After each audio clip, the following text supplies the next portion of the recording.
Բարև ձեզ հարգելի հեռուստադիտողներ, Բաց TV-ի եթերում սկսում է իր աշխատանքը ժամանակն է խոսել հաղորդաշարը եւ այսօր մեր տաղավարում հյուրընկալում ենք 8-րդ գումարման ազգային ժողովի падգամավոր Գառնիկ Դանիելյանին։ Գառնիկ Դանիելյանը, ինչպես գիտեք, Հայաստան խմբակցություն է ներկայացնում եւ ՀՅԴ, այսինքն Հայ հեղափոխական դաշնակցության կուսակցության անդամ է։ Բարև ձեզ, պարոն Դանիելյան։ Աստծո բարին։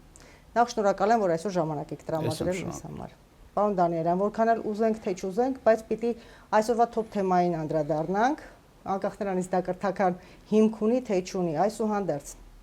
Այսօր մենք հանդիպեցինք երկրի առաջի դեմքի պաշտոնական էջում բավականին գռեհիկ արտահայտություն կապված սրբազանների եւ ընդհանրապես եկեղեցու հետ, ընդ որում թեման շարունակեցին այսպես հերթ իրար չտալով կինը եւ ամուսինը եւ այսպես ամբողջ երկիրը այսօր խոսում է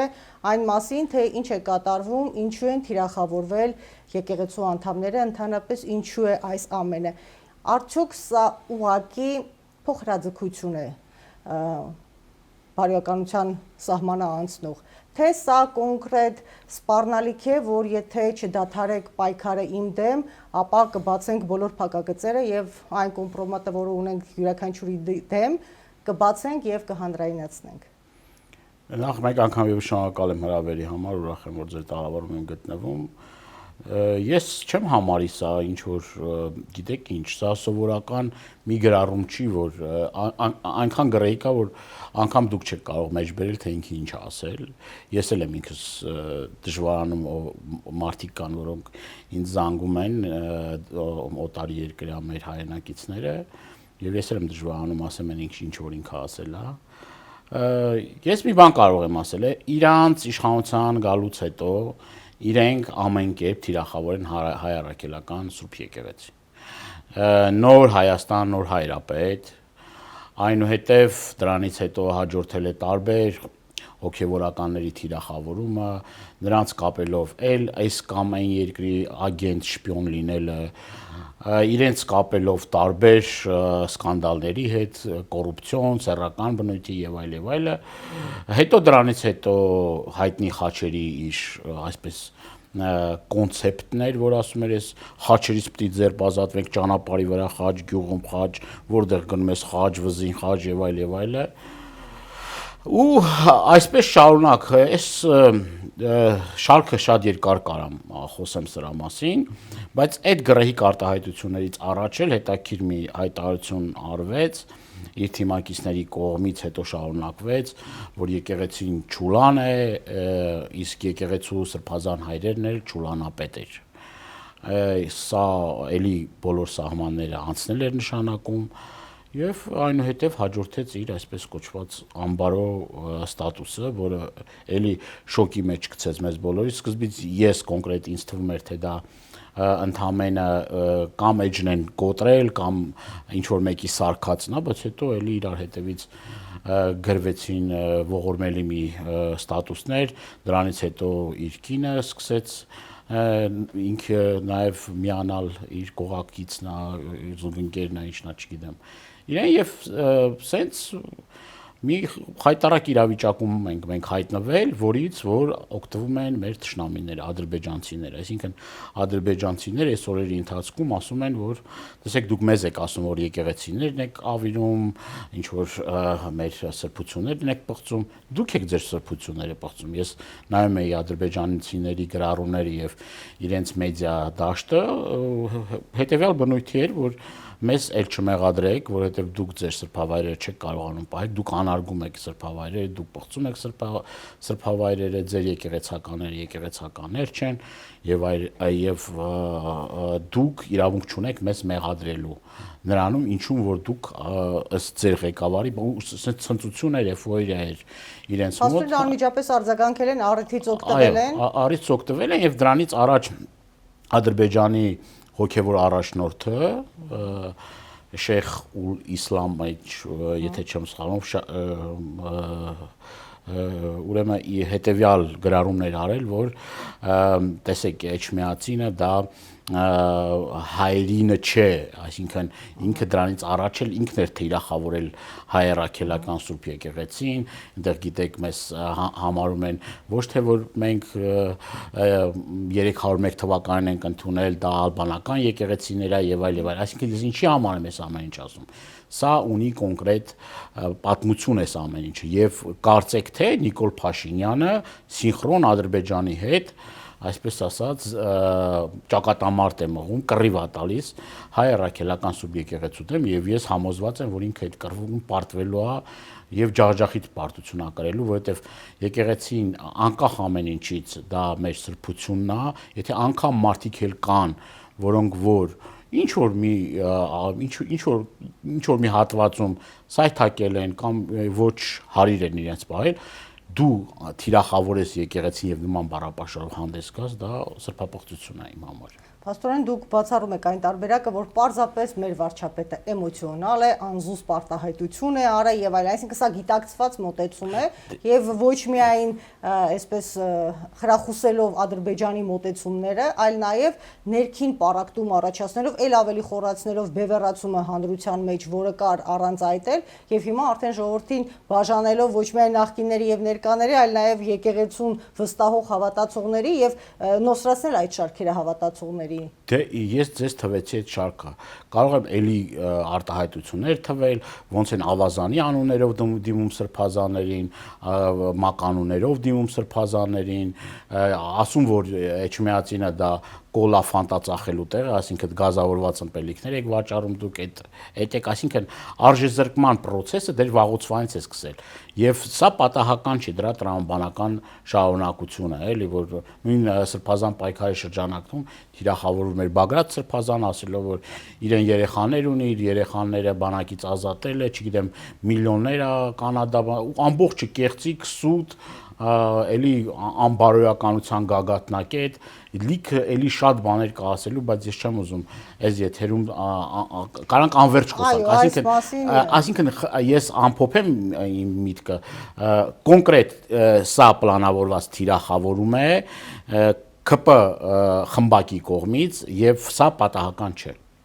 Անխուսափել էր խոսելը ԿՊ-ից եւ անդրադառնանք ԿՊ-ին, դուք վերջերս քննադատում եք, ասելով որ առանց կրթության, առանց մասնագիտական կամ որևէ աշխատանքային փորձի մարդիկ պատահականորեն հայտնվեցին լուրջ պաշտոններում եւ ունենք այն, ինչ ունենք դրա արդյունքում։ Ժամանակին փաստացի Նիկոլ Փաշինյանը ինքը չէր կարևորել կրթությունը, թեև հիմա խոսում են կրթության նորաձևության մասին, այնուամենայնիվ ստացվում է, որ այդ մարդիկ էլ իրենց վրա ավելի էին վերցրել եւ համոզմունք ունեին, որ առանց կրթության, առանց խորքային գիտելիքների հնարավոր է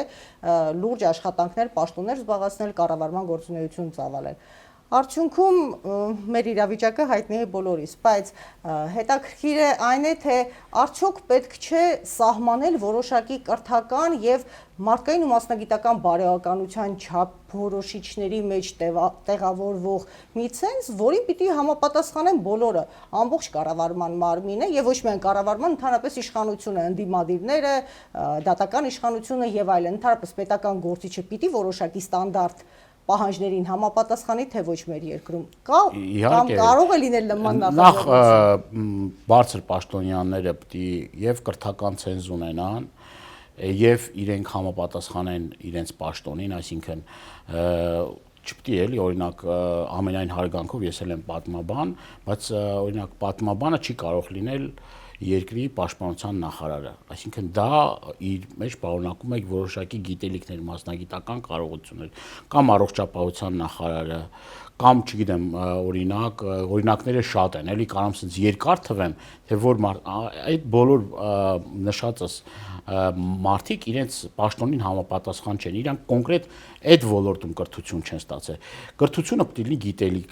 գիտելիքահեն, այսինքն դու ինքը չպետք է լինի նորաձև, ինքը պետք է լինի գիտելիքահեն եւ պետք է բարեվարկության չափանիշներին պետք է համապատասխանի մարդը, որ կոնկրետ այդ պաշտոնը ստանձնում է, այսինքն ունենա որոշակի անցած ճանապարհ, ուղի եւ այլ եւ այլ։ Իսկ սրանց պարագայում իրենց կենսագրությունը հետեւյալն է. առավելագույնը 10-րդ դասարան ավարտել են, նշանակվել են նախարար, նշանակվել են փոխնախարար, նշանակվել են մարզպետ, չունենալով փորձ, չունենալով համապատասխան գիտելիքներ, չհամապատասխանելով իրենց պաշտոններին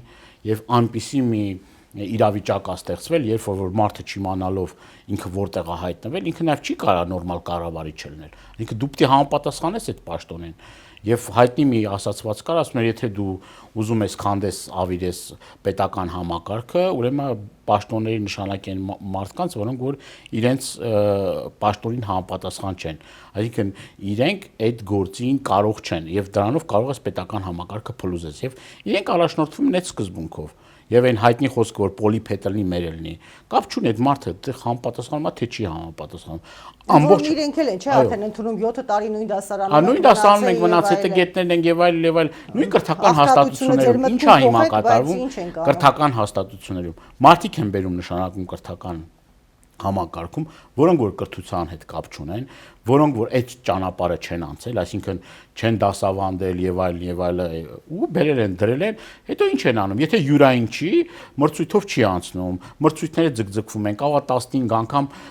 այդ նախարարությունից չգան ընդունեն, ասենք տարբեր պայմաններ են ստեղծում, այդ մարդը ասի, ով ես ոչ ուզում եմ կրթությամբ զբաղվեմ, հետո էլ խափում են ասում, դե գիտեք ինչ կա, մանկավարժները ստանում են 400-500 դրամ աշխատավարձ։ Ես հարցում եմ ուղարկե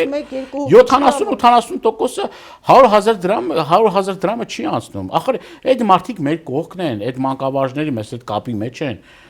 այնպիսի ստեր են ասում, որ իրենք չեն իսկ իրանց ստերին հավատում, հասկանում եք, եւ այս պայմաններում խոսել կրթության մասին եւ գնալ այդ ոճով հանդես գալ, դուք պատկերացնում եք, օրինակ, կրթություն տվող մարդը, ուսուցիչը, պետք է նաև որոշակի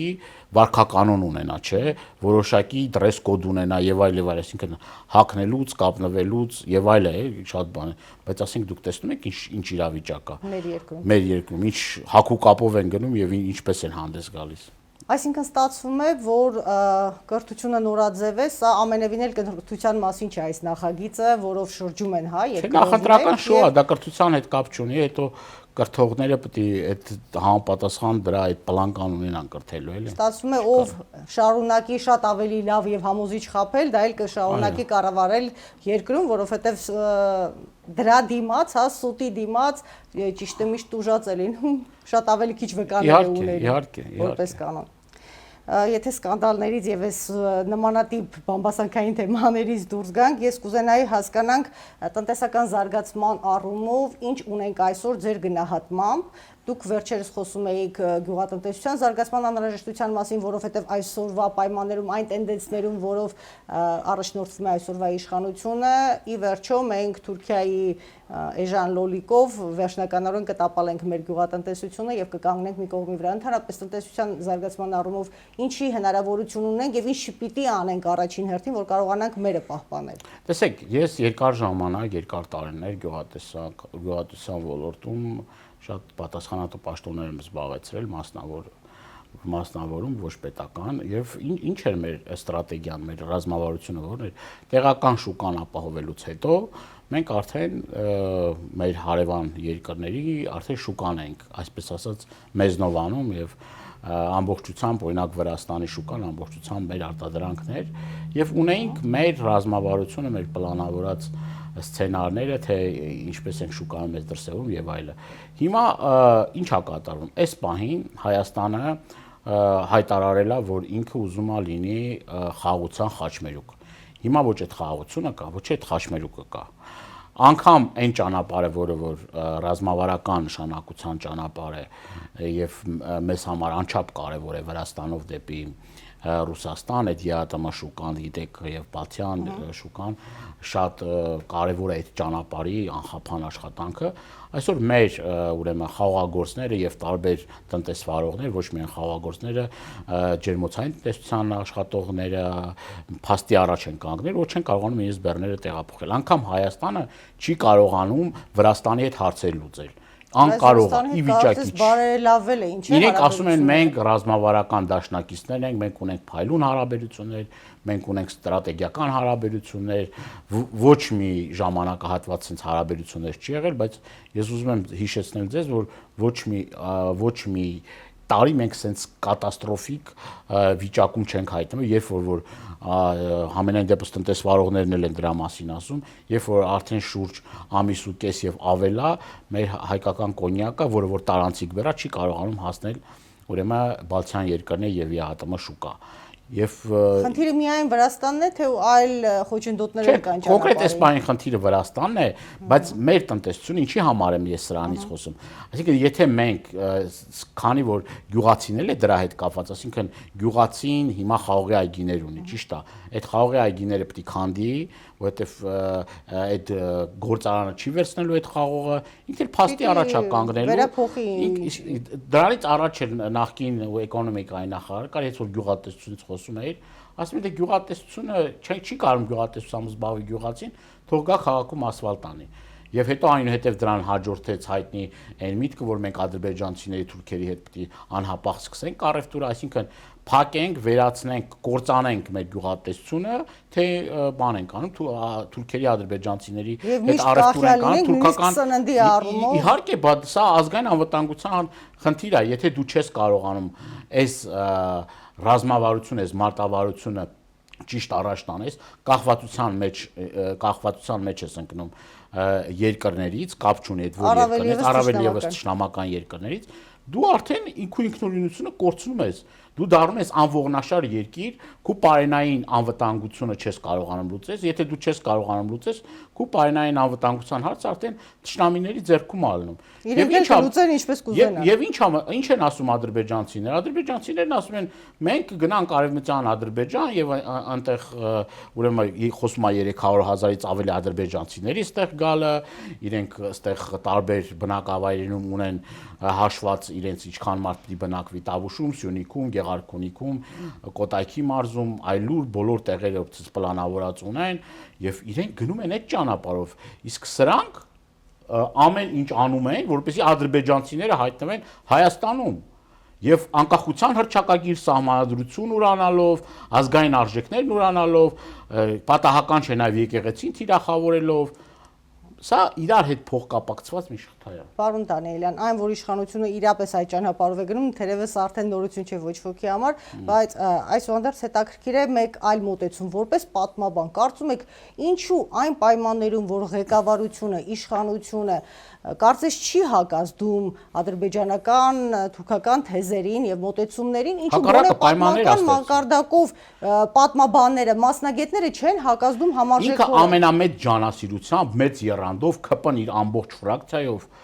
սկսում է տարբեր հայկական բնակավայրեր հիմնավորել, որ դա ադրբեջանական է։ Բայց այս դավաճանություն չի, ինչ է։ Բայց մեր ժողովուրդը իր աչքերը բացի։ Ես որ ասում եմ, այս եկեղեցին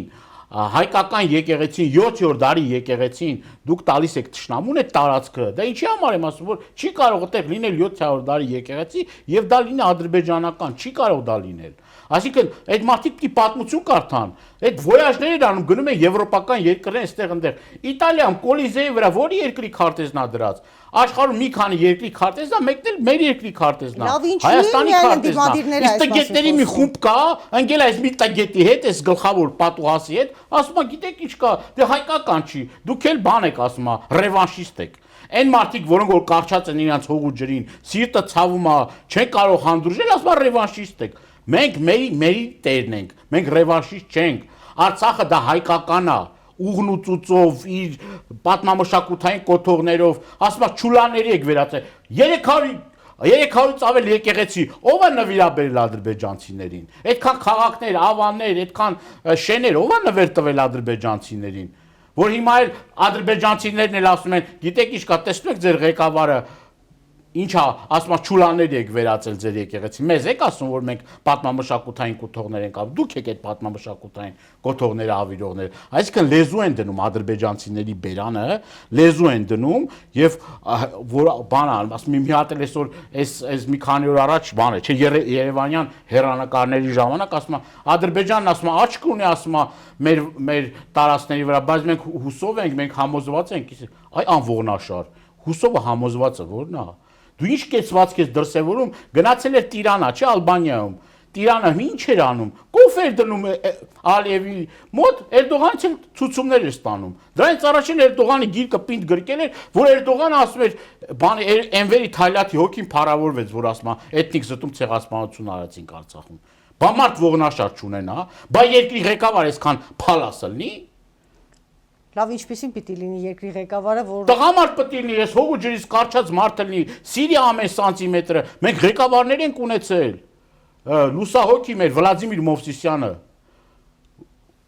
Ես ուելիս շարքը կարանք շատ ասենք։ Վլադիմիր Մովսիսյանը սահմանագծման ժամանակ, երբ որ ադրբեջանցիների հետ կռվով, դավով, իր սկզբունքները առաջ տանելով մեր տարածքները ընդլայնում էր,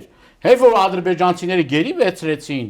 մեքենան վարորդի հետ, երբ որ կարողացել էր կնոջ հետ կապ հաստատել, կինը ասել էր, եթե հանկարծ դու այդ թղթի տակ ստիպել են, որ թղթի տակ ստորագրի, որ այդ հողերը անցնի Ադրբեջան, ասել էր, եթե դու ինչ որ թուղթ ստորագրես այդտեղ, կարող ես այլևս այդտեղից չվերադառնալ։ Կինն էր իրան ասել։ Չնայած ինքն էլ չէր անելու նման բան, բայց ասել էր, եթե տենց անես, ուրեմն այլևս դու Հայաստան ոչ չմ։ Տղամարդը պետք է տենց լինի։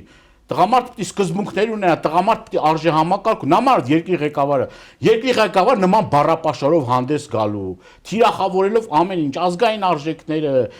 ես չեմ, ասենք էդից բոլորից աչքի առաջա, երկրի ղեկավարը պետք է իր պատմությունով հպարտանա, ոչ թե ասենք իրական Հայաստան, թե պատմական Հայաստան։ Պարոն Դանիելյան, հիմա այսօրվա մեր երկրի ղեկավարը ասում է ընդդիմությունը չունի իրական արժեքներ, դրանք կեղծ թեզեր են, պատմությունը, պատմական Հայաստանը կեղծ թեզ է եղել եւ այլն, ես եմ ձեզ սովորեցնում իրական արժեքներ, ինչպես պետք է սիրել երկիրը, պետությունը եւ այլն եւ այլն։ Իրական Արցախից իրական ես բան չեմ իմանում, էլի որ Շուշից իրական ինձ համար բան չկա աշխարհում։ Գոնե թե դա բոլորս տեսել են, ոչ չի կարող ասել թե պատմությունը այլ կերպ է գրված։ Այս սարը մեզ պետք է, այդ ծնած լեռները մեզ պետք է, ջրի համար կռվելու ենք, Տավուշի համար խու բան չենք անելու, այս տարածքը Ադրբեջանն է, այն լեռը Ադրբեջան, բա մերը ո՞րն է այդ տղա։ Գետը նրանցն է, մենք գետը նրանցն է, լեռը նրանցն է, ջուրը նրանցն է, Արցախը նրանցն է, բա ո՞րն է քունը։ Բաղրամյան 26-ն է քունը, թե Երևանում բանը հրապարակն է քունը, որտեղ վերընկած ես, ասում ես, եթե դուք չհամաձայնեք այդ հողերը տան գյուղացուն է գնում ասում։ Չհամաձայնվես ասում է, կգան քեզ կմորթեն, հետո կգաս կասես Նիկոլ ջան դու ճիշտ էի, դա երկրի ղեկավարի գերագույն գլխավոր հրամանատարի ասած բան է։ Դուք ո՞նց եք պատկերացնում նման բան էլի։ Մենք գիտեք ինչ աշխարհում կան չլուծված բազմաթիվ խնդիրներ։ Ունի Ճապոնիան Ռուսաստանի հետ ունի, Ուկրաինան Ռուսաստանի հետ ունի, պաղեստինցիները Իսրայելի հետ ունեն։ Բոլորի տարածքային խնդիրներ մեծամասնություն ունեն, Մեծների խնդիրն, Աբխազիայի խնդիրը եւ այլ։ Բայց ոչ մի երկրի, ոչ մի առաջնորդ չի ասում, թե այդ Կուրիլյան կղզիները, միջև նա Ճապոնիան լսացեք, որ ասի Կուրիլյան կղզիները Ռուսաստանին են։ Չկա չէ տենց բան։ Չկա տենց, բայց ասում արատի վրա հանկարծ չնայեք։ Գերբը պետք է զինանշաններ կփոխենք, խնդիր չկա, արատներ կհանենք, էներ կհանենք, սահմանադրություն, անկախության հռչակագիրներ կանենք, այստեղ ապարազմականացումներ կանենք, ապարազմականացումներ կանենք, բանակել չենք պահի, ինչա քեզ պետք է, Ալիև ջան։ Ինչա պետք է, ասա կանենք, դուք ասեք կանենք, այ ասեք կանենք այդ ադրբեջանցիներին, հո հայեր հետ իրանք ինչ կապ ունեն։ Ադրբեջանցիների հետ Էրդողանի Ալիև, ասեք կանենք, խնդիր չկա։ Մենակ դուք մի ասма ջղայնացեք, մի բան արեք, մի զայրացեք, ինձ թողեք ես մնամ այս պուճուրես վիլայեթի կառավարիչ, ինչ պետք է այդպես կանեմ։ Պարոն Դանիելյան, ձեր անունը Արման Թաթոյանի, Աբրահամ Գասպարյանի եւ այլոց հետ շրջանառվում է որպես հավանական տեխնացու միասնական ընդդիմության առաջիկա պայքարում ընտրական։ Նման սցենար հավանական համարում եք թե ոչ եւ հատկապես եթե հաշվի առնենք այն հանգամանքը, որ Ռոբերտ Քոչարյանը հայտարարել է, թե միասնական ընդդիմությունով նա չի պատրաստվում հանդես գալ առաջիկա ընտրություններին եւ համագործակցություն, կոալիցիա եւ այլն կարող է լինել թերևս միայն այն փուլում, երբ արդեն փաստացի կառավարման անհրաժեշտություն բացվի կամ կոնկրետ պայքարը լինի միանալ երկրորդ փուլով ենթադրաբար Նիկոլ Փաշինյանի դեմ կամ ձայները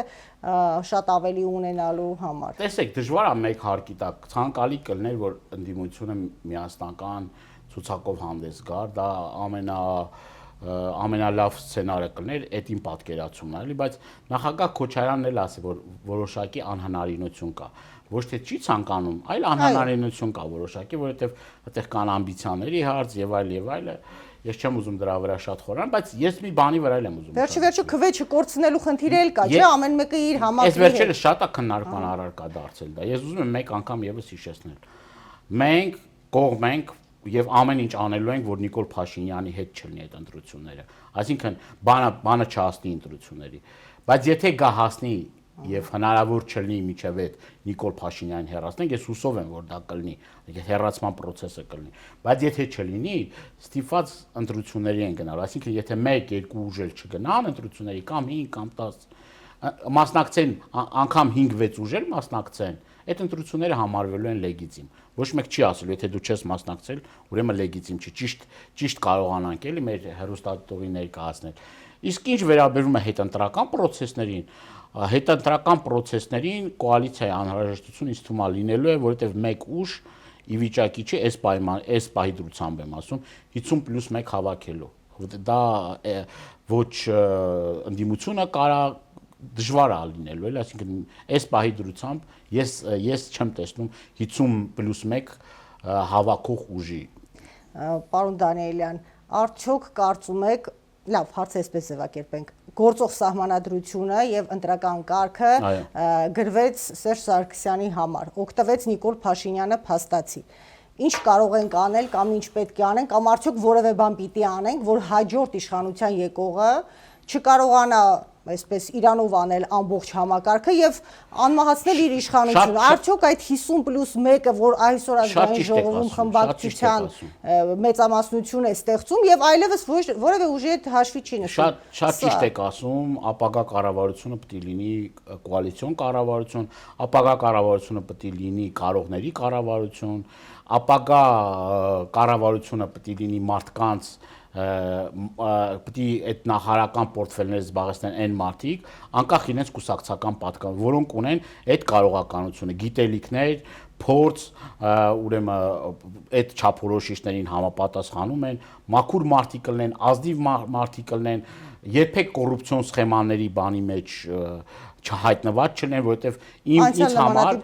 ինձ համար չափազանց կարևոր է, որ մարդու ձեռը մաքուր լինի։ Այսինքն որակապես նոր իշխանության նոր դեմքերի մասին եք խոսում, այլևս երբեք անցյալի կառավարիչներին անցյալի կառավարիչների մեջ էլ եղել են մարդիկ, որոնք որ բարոյապես եւ նաեւ իրենց կարողականությամբ կարողացել են լավ օրինակներ հանդիսացել են, այնպես չի որ նախկինում բոլորը թաթախված են եղել, բայց իմ կարծիքով պետք է ամենալավագույնը տարբեր կուսակցություններ, տարբեր քաղաքական ուժեր, եթե հասնի պահը արդեն կառավարություն ձևավորելու, իրենցից ամենաազնիվին, ամենապարկեշտին, ամենաբարոյականին, ամենասկզբունքայինին, ամենագիտելիքներով հարուստ մարդուն առաջադրեն այդ պաշտոնը, այսինքն մի մարդուց կախված չլինի, որ հերթական հրեշը չլինի, էլի այս երկրի գլխին կանգնած եւ կներեք բոլոր ուժայիններն են նրան ենթարկեն այդ հերթական մեկ անձին, որովհետեւ եթե այդպես է լինում պրոբլեմներն ու խնդիրները ավելի շատ, այսինքն հիմա միահեծան իշխանությունը Նիկոլ Փաշինյանի ձեռքն է եւ ինքն ասում է ես եմ որոշելու, անգամ կաթողիկոսին է որոշում ինքնին։ Տեսեք, բոլոր համակարգեր ուզուրպացրել է ֆեդերացիաներ, ուրեմն, չգիտեմ, կենտրոնական ընտրական հանձնաժողով, մարդու իրավունքների պաշտպան, դատավորներ, դատախազներ, քննիչներ եւ այլ։ Այսինքն ամբողջ համակարգը չկա հակակշռման փոխզսպման մեխանիզմները։ Իսկ երկրում պետք է այդ հակակշռման փոխզսպման մեխանիզմները գործեն։ Պետք է ընդդիմության ձեռքն էլ լինի բավականին ազդեցիկ լծակներ վերահսկողության, կոռուպցիայի կանխարգելման հանձնաժողով, չգիտեմ, հակակոռուպցիոն կոմիտե, այսինքն պետք է որոշակի լիազորություններով օժտված լինի ընդդիմությունը, որ չթողնի, որ իշխանությունը այսպես ասած այն մի հատ բառ չեմ ուզում օգտագործեմ, այդ հաբրգելու այդ բանը չլինել է։ Այո, պատմությանը հայտնի դեպքեր եւ դեմոկրատական սկզբունքներով սկսում են, վերջում տոտալիտարիզմով եւ ամենաակտիվ ագրեսիայով ավարտում են դիկտատուրայով։ Այո, իսկ եթե փոխզսպման հակակշռման մեխանիզմները աշխատեն, ոչ մեկ չի կարող իրեն նախատեսած գիծը սահման անցնել։ Ես դրա Հիմա այդ փոխզսպան մեխանիզմները աշխատացնելու համար մեզ հարկավոր է խորհրդարանական կառավարման ձև, թե այսուհանդերձ նախագահականը կամ կիսանախագահականը ճիշտ էր, որովհետև խորհրդարանականի պայմաններում ինձ մոտ տպավորություն է ստեղծվում, օրինակ, որ բոլորը պատասխանատու են, բայց ոչ ոք չի կարող ենթարկվել պատասխանատվության, որովհետև կարծես ձայների ընդհանուր թվականակով է որոշում կայացում, ձայնն էլ իրականում ներսից մեկ հոգուց է գալիս, խորհրդային տարիների պարլամենտ էս հիշում, երբ մի հոգի ասում էր, մնացածը բոլորը միաձայն որոշում էին կայացնում։ Որոշակի փոփոխությունների պետք է ենթարկվի, որ այդ իմ նշածը աշխատի եւ պետության մեջ իրապես պետությունը կախված չլինի մեկ անձի կմահաճույքից։ Եվ շատ կարևոր է, որ այդ փոփոխությունները արվի, այսինքն հասարակությունը նաև դրա պահանջը ունի։ Եվ դա մենք պետք է կարողանանք ճիշտ թե կլինի դա կիսանախագահական, թե կլինի դա ինչ որ նաև որոշակի ֆունկցիաներ, լիազորություններ ավելացնելով, որ այդ հրեշը չդառնա, այդ հրեշը չլինի, դա մեր համար, մեր երկրի համար գործանարար է, էլի, եւ դրա համար պետք է մտածենք, որ տարբերակն է ավելի արդյունավետ։ Ես երբեմն մտածում եմ, որ մեր երկիրը, մեր ժողովուրդը դեռևս պատրաստ չի խորհրդարանական կառավարման համակարգին։ Խորհրդարանական կառավարման համակարգը լավ համակարգ է, բայց այստեղ կան բացեր, կան որոշակի, այսպես դարաբոդկե կան ելու, այսինքն, որ ինքը իրապես մենք մի քանի տարի ենք, չէ՞ որ խորհրդարանական երկիր ենք։ Եվ դեռ անցյալի անձապաշտությունից դուրս չենք եկել։ Դրա համար էլ այսօր այս խորհրդարանը այս ճանապարհ եւ որոշակի փոփոխությունների պետք է ենթարկվի։ Դրանք պիտի լինեն ինստիտուցիոնալ մակարդակի սահմանադրության մեջ ամրագրվելով սահմանադրական փոփոխություններով, թե դա հնարավոր է անել ու օրինակ հետագա իշխանության որոշումը։ Դա կարա եւ սահմանադրական փոփոխություններ, բայց դա պետք է լինի քննարկումների, բանավեճների եւ այս մեխանիզմները խորը վերլուծության ենթարկել։ Այսինքն մենք պետք է այս ինչ որ ունենք, խորը վերլուծության ենթարկենք, որտեղ են սխալները, որտեղ են կիքսերը, բացթողումները, ինչև այս պահը պետք է մենք շատ մանրակրկիտ ուսումնասիրենք, ինչ խնդիրներ կա, ինչ մարտահրավերներ կա, այդ ամեն ինչ պետք է մենք ուսումնասիրենք, որ դրանից բխեցնենք, այսինքն այն ճիշտը, այն լավը, որ կարողանանք դրանից ստանանք։ Միջև չքննենք, չհասկանանք, տեսեք մի կարևոր բաներ կա։ Ես դրա մասին շատ եմ խոսել։ Հայաստանում չի աշխատում հետ օրենսդրական վերահսկողության մեխանիզմը, այսինքն մենք օրենքներ ենք ընդունում, բայց այդ օրենքները ինչպես են կիրառվում, կիրառվում են, չեն կիրառվում, կիրառվում են, չեն կիրառվում, ինչ արդյունքներ ունենք, ինչ բացթողումներ ունենք, արդյոք այդ օրենքը մեր երկրին լավ է, թե պակուհաս է հանդիսացել, ով է դա նայում, դուք տեսել եք, այսինքն ինչ որ մեկը գնա այդ օրենքի հետևից հասկանա դրա կիրառման ժամանակ մեր հանրությունը, մեր հասարակությունը ինչ խնդիրների է բախվում, չկա նման բան, բայց մենք պետք է քննենք, հասկանանք, այսինքն լիքը բացթողումներ ունենք, որ պետք է անենք, որ ոչ թե ընդունենք ընդամենը ընդունելու համար, այլ որ գետնի վրա մարդը այդ օրենքը ընդունելուց իր կյանքը բարելավի, ինքը լավ ապրի, ինքը ավելի պաշտպանված լինի, ինքը մենակ չմնա, ինքը, չգիտեմ, կախված չլինի ինչ որ մեկի կմահաճույքից, տարբեր պաշտպանված լինի։ Մենք այդ սոցիալական պետության գաղափարը մինչև հիմա Հայաստանում բավականին կաղում է։ Սրանք էլ եկել ընդհանրապես այդ համակարգերը քանդել են։ Մենք այդ համակարգը պետք է ունենանք։ Ես վերջերս Շվեդիայում էի եւ իրենց գնացել է կենտրոնական ընտրական հանձնաժողով եւ ասում են ձեր մոտ խախտում, տրախախտումներ բան, շատ երկար մտածելուց հետո ասեց ինչ որ միտեղ մի կուսակցական ուղղորդել է մի քանի հոգի մարդու եւ այդտեղ կուսակց, այսինքն իրանք չէին հասկանում այդ ընտրախախտումը ինչ է, ընտրակեղծիքը ինչ դեռ մեզ մոտ նախկին իշխանությունը ներկա իշխանությունը միաձայն պնդում են, որ բոլոր ընտրությունները թերևս եղել են խախտումներով եւ մեծամասամբ մենք բավականին լուրջ աշխատանք ունենք այդ ուղղությամբ բանել, ինչի համար եմ ես այս ամեն ինչ ասում, եթե մենք այդ ամեն ինչի պոչիչ չենք բռնում, չենք ասում, որ այստեղ պետք է այստեղ սխալվել ենք, այստեղ պետք է շտկենք, այստեղ պետք է շտկենք, այստեղ պետք է շտկենք, մենք արդյունքի չենք հասնում։ Հիմա առաջիկայում 1 տարի անց, եթե որևէ բան չպատահի ընտրությունները, նույն ընտրակարգով, նույն մարդկանց հետ, նույն անձնակազմով գնում ենք ընտրությունների, սա արդյոք չի նշանակում, որ գրեթե 50%-ով երաշխավորված է ներկայիս իշխանության հաղթանակը։ Ես չեմ կարծում, թե կլինեն եւ մարդիկ կլինեն, որոնք հայտ կներկայացնեն, եւ թիմերն էլ իրենք բավականին լուրջ փոփոխությունների կենթարկվեն, չեմ կարծում, թե թիմերն իրենք փոփոխությունների իրենք այդպես դոգմատիկ բան չկա, էլի որ այս թիմը պիտի այդ նույն մարդկանցով նույն դեմքերով հանդես գան, բայց ես կարծում եմ, որ Հայաստանի Հանրապետությունում մենք արժեքային համակարգի լուրջ դեգրադացիա ունենք, այսինքն մենք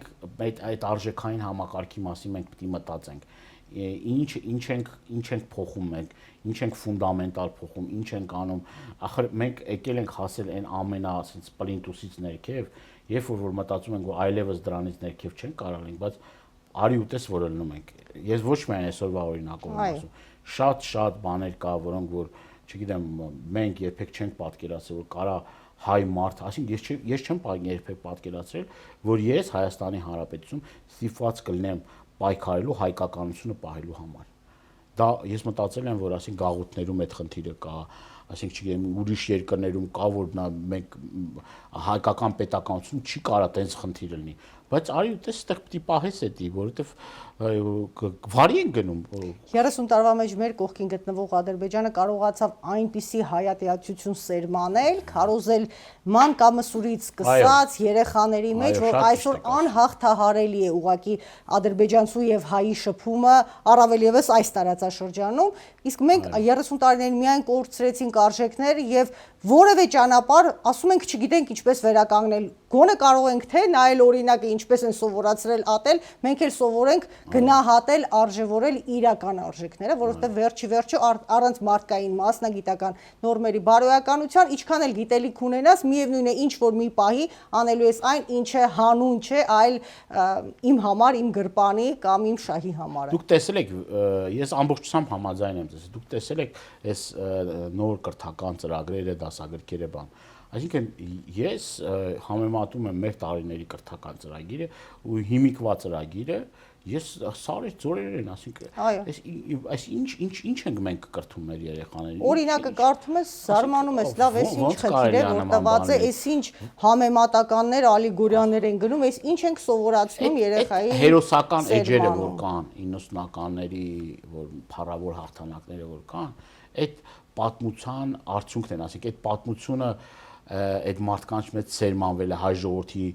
անցած ուղին, ճանապարհը, փառավոր էջերը եւ այլն։ Հերոսներին հարգել են, իսկ հիմա ովքեր են մեր հերոսները։ Այսօր գիտեք ինչ, այսօր զոհվածներին ասեցին հանուն ոչինչի։ Այո, հանուն ոչինչի։ Այսօր մենք ինչ օրինակ ունենք, որ մեր հերոսների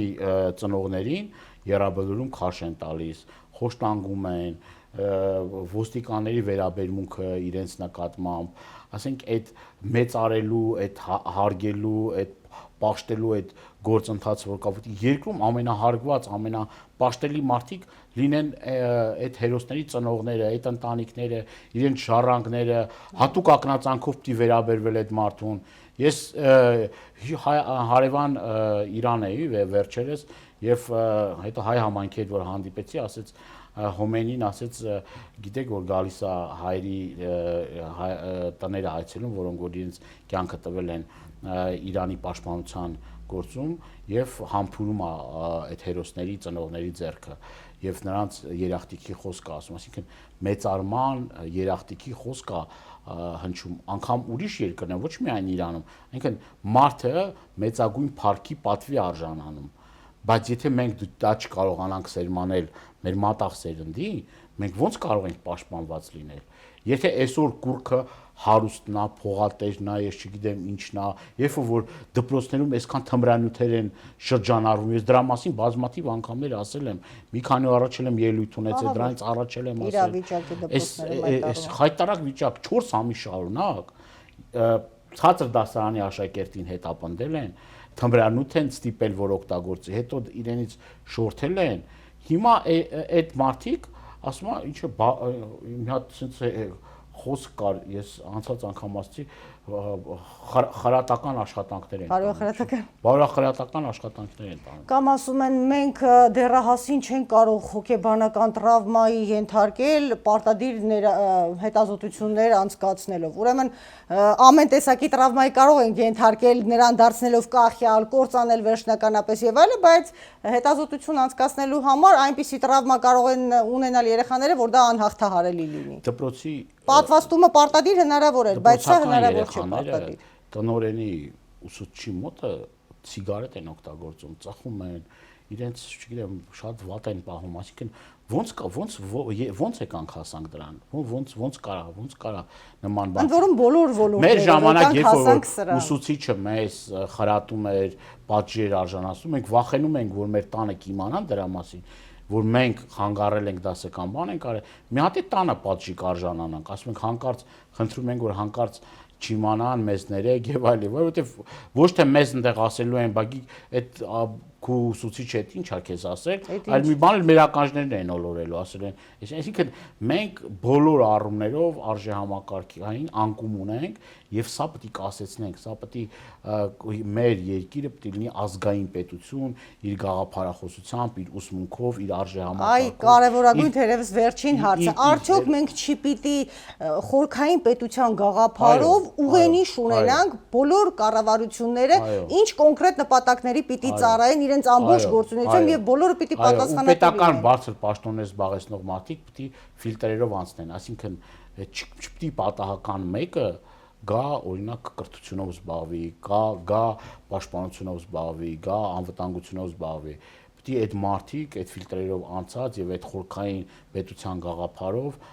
մենք իրապես այդ ուղղությամբ պիտի աշխատանք տանենք։ Մենք եթե ուզում ենք այս տարածաշրջանում մնալ լինել որպես պետություն, դրա այլընտրանքը պարզապես չկա։ Հայ Եվրոպայում, Ամերիկայում, նրանք բոլորը ունեն, մենք չունենք։ Այլապես ոտի տակ կկորչենք, ոտի տակ կգնանք։ Ոնց որ կորչում եք հիմա, որտեվ 301 թվականից մենք կանք, մեր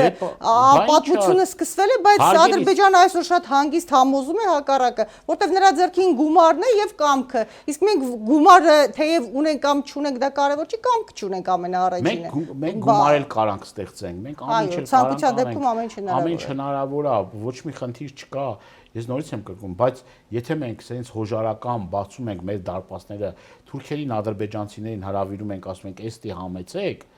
այդ պարագայում մենք ոտի տակ կորչելու ենք, իրենք հսկայական միջոցներով, գումարներով գալու են Հայաստանի Հանրապետություն, առնել ամեն ինչ եւ ի վերջո մենք արդեն այստեղ հյուրի կարգավիճակում ենք լինելու։ Չի կարող նման բան լինել։ Որ Վրաստանի որոշ տարածքներում արդեն այդ երևույթը կա։ Իդեպ ես որ Վրաստան այցի ժամանակ, դες մի կարևոր բան էլ ասեմ, նույն այդ մարդիկ ասում են, որ մեր սխալները չկրկնեք, որովհետեւ մենք մի ժամանակ նման սխալ Սաակաշվիլի ժամանակ ունեցել ենք, երբ որ թողել ենք, որ թուրքերը գան այստեղ բիզնեսներ բան դնեն եւ այլևս ունենք խնդիրներ, այսինքն ադրբեջանցիները, թուրքերը կոնկրետ հավակնություններ ունեն եւ վերջում նաեւ Աբխազիայում հայտնի իրադարձություններ, այսինքն այս մարդիկ տարածաշրջանը ուզում են իրենց կոնտրոլի տակ պահել եւ այդտեղ միամտություն կլինի մտածելը, որ իրենք ուզում են այս տարածաշրջանում հայ ազգը լինի, հայկական պետություն լինի, իրենց դոկտրինա նման բան չկա, մեկ ազգ երկու պետություն գաղափարը որ կա իրենք որ առաջ են տան այդտեղ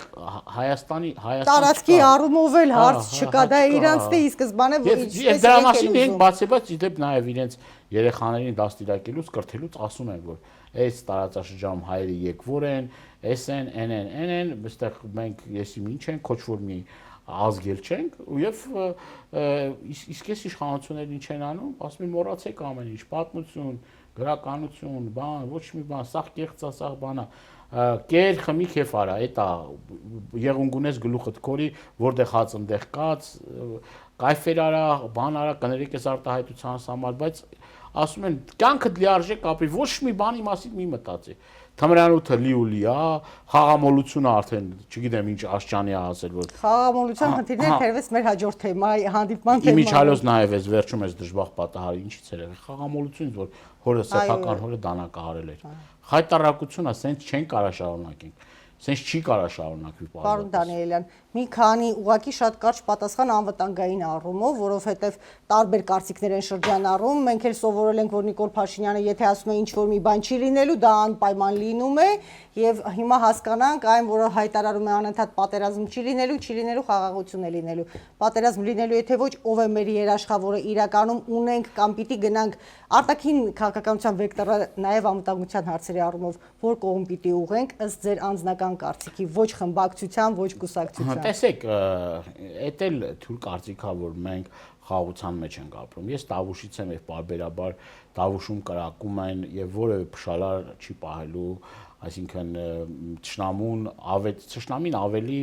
նպաստավոր պայմաններ ստացել, հնարավորություններ ստացել։ Մենք առաջնագծի մի մասը հանձնել ենք։ Մի մասի ճակատագիրը հարցական է, չգիտենք այս մարդը ինչ է անելու։ Ինչ է իր մտքի նոր տարածքներ զիջելու եւ այդ մտավախությունը իդեպ ես ունեմ բազմաթիվ անգամներ նաեւ ամենակում պատահական չէ, մեր տարածքում նստած ինչու են նստել հենց մեր հատվածում։ Այո, այսինքն իսկ ադրբեջանցիները ես չեմ պատկերացնում էլի ոնց կարա հայ մարդը մտածի ու հավատա Ադրբեջանին։ Ախր այնքան ամեն ինչ են Հրանտ Մաթեոսյանի ասած որ նոր են ձակին մորթել էլի ոնց կարա Արցախի օրինակը մեզ համար սթափության ասենց ազդակ չլինի էլի ինչ կատարվեց Արցախում կտոր հատված վերցնելով վերջում էլ էթնիկ զտում ցեղասպանություն արեցին իսկ ինչա մենք ապահովագրված ենք դրանից Ինչը ոնց մենք պիտի հավատանք։ Վերջ-վերջո Արցախից հետո մեր հետ Ադրբեջանցում ոնց հավատանք, ցեղասպանին ոնց հավատանք մեկին, երբ որ այդ երկրի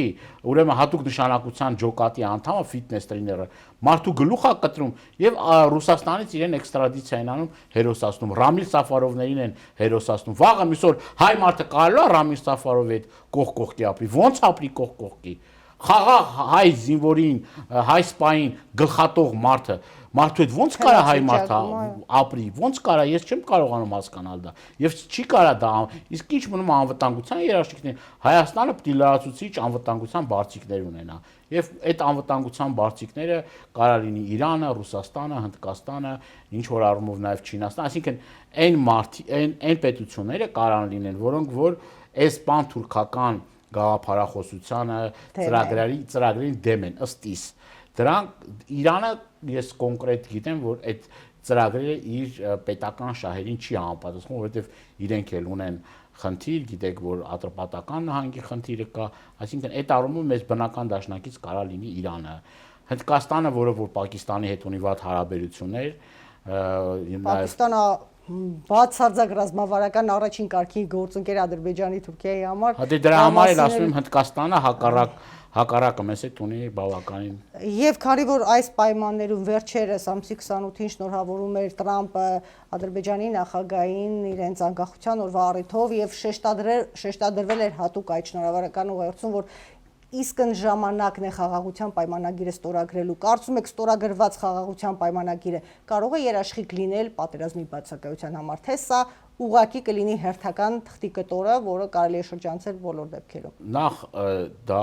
մեզ համար լինելու է թղթի կտոր Ադրբեջանը դրանով իր պայմանները գիտեք միջև այս վերջել նոր պայմաններ էլ թելադրել այսինքն դա շահավետ լինելու Ադրբեջանի համար որովհետև Ադրբեջանը դրանով որոշակի զիջումներ ամրագրելու է թղթի վրա, այսինքն այն ինչ որ ունի ամրագրելու է։ Մենք դրանով ոչինչ չենք ստանալու, ամեն վարկյան, ամեն պահի Ադրբեջանը կարա մի պատրվակ բռնի ու պատերազմ սկսի, հակահաբեկչական ճակերտավոր գործողություն եմ անում։ Ու ով ասեց, որ այդ թղթի մեջ օրինակ հայկական շահերն է սպասարկում, ով ասեց։ Առավել եւս որ այդ թուղթը այդպես է չշրջանառվեց, այո, չհրապարակվեց, ազգային ժողովում քննարկման չդրվեց, ընդհանրապես իրենց նեղ կազմից բացի որևէ մեկը չգիտի ինչ է ընտրվել։ Ու մենք խաղաղություն ենք ասում եւ դե այս մարդիկ որոշել են մենք ինչ պետք է ուտենք, ինչ պետք է քշենք, ինչին պետք է հավատանք, ինչին պետք է դավանենք, այս թուղթը մենք պետք է ստորագրենք, որովհետեւ այդ այսինքն մի մարդ որոշում է բացարձակապես ամեն ինչ դիկտատոր ավտորիտար մի անձնավորություն որոշում է ամեն ինչ մեր տեղը մեր սերունդների տեղը պարտքնել էլ չասեմ 7 միլիարդ էլ մեր հաշվին պարտք ա վերցրել մի երկու տեղ ասֆալտ արել աշխարհ չգիտենք ասֆալտն է խալու նման բացվում է Պարոն Դանիելյան անverջ կարող ենք խոսել այս մասին այսօր եթերաժամը սահմանափակ է շնորհակալ եմ այս Ես եմ շնորհակալ Հարգելի հեռուստադիտողներ, ես թերևս ավարտին ուզում եմ ասել, որ եթե ավելի ակտիվ նախաձեռնություններ չունեք կամ դեռևս կողմնորոշված չեք, գոնե թե եղեք պահանջատեր։ Եթե ոչ գլոբալ իմաստներով, ապա այս իշխանությունից պահանջեք նրա պարտականությունները իրականացնել, լինել թափանցիկ եւ աշխատել բացահայտ, որպեսզի հասկանանք ինչի հետ մենք գործ ունենք եւ որն է սուտ, որն է ճիշտ, ինչի հետևից կարելի է գնալ եւ երբ չի կարելի վստահել նրանց։ Այսքանը կհանդիպենք մեր հաջորդ եթերաժամից տեսություն